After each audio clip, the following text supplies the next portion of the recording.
magagandang tanawin sa bayan ng Lingayen with Madam Shu.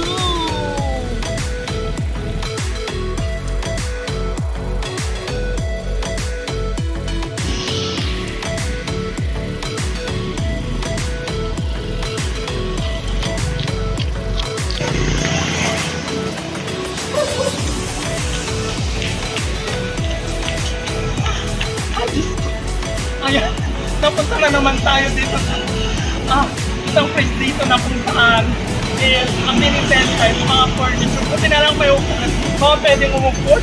Oh. Nakakapagod naman ito sa lalaki. Kasi paano naman, iniwan na natin yung motor kasi wala na namang gasolina. Ay, so ito nga, nagkaayo ng may-ari. So, umukulang tayo sa tuwing.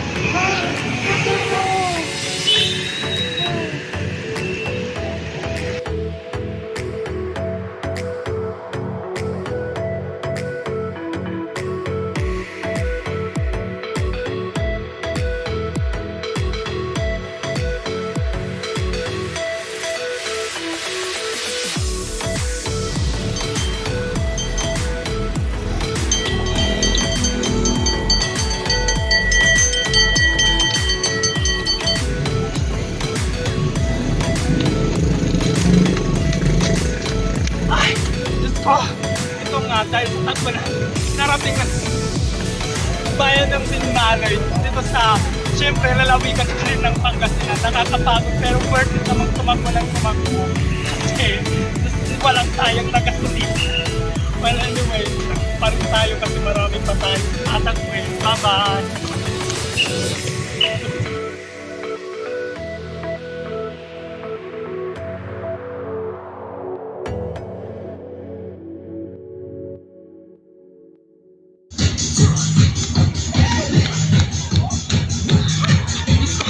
Nakakapagod talaga tumakbo. Anyway, nandito na tayo sa plaza ng Binmaloy. At tingnan nyo naman, may nagsusumba. Siyempre, focus muna ako sa camera. Siyempre, gagawin natin makikisali sa kayo na magsumba. Tara, sama kayo.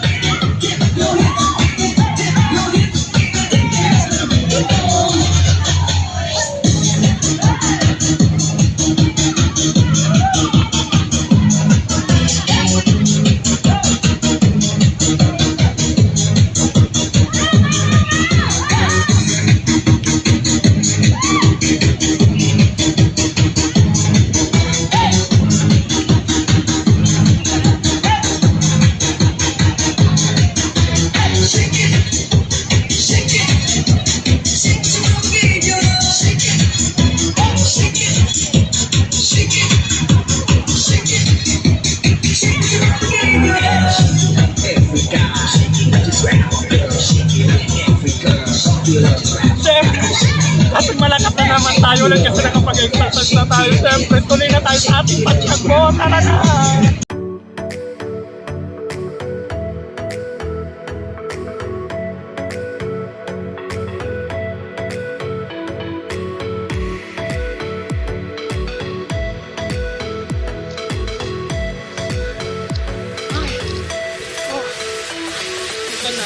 Nandito na tayo sa Binmaloy Beach.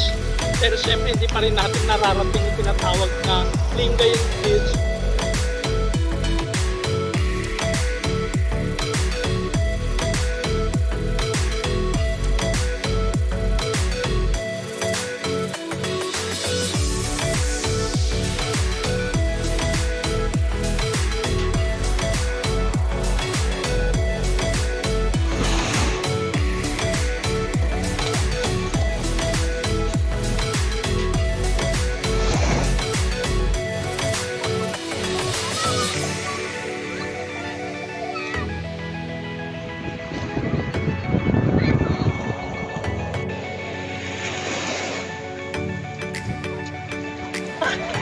Diyos ko!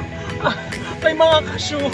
Sa wakas narating naman na naman na Lingayen Beach or take two.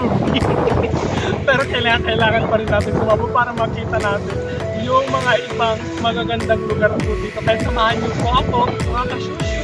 Tara na! Shoo, shoo, shoo.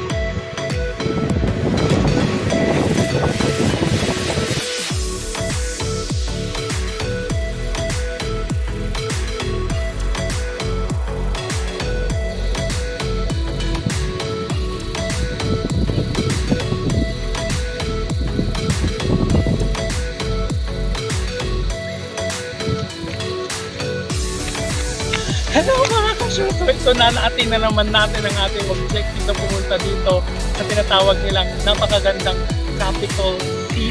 Capitol City to. Capitol structure ng Lingayen, Pangasinan.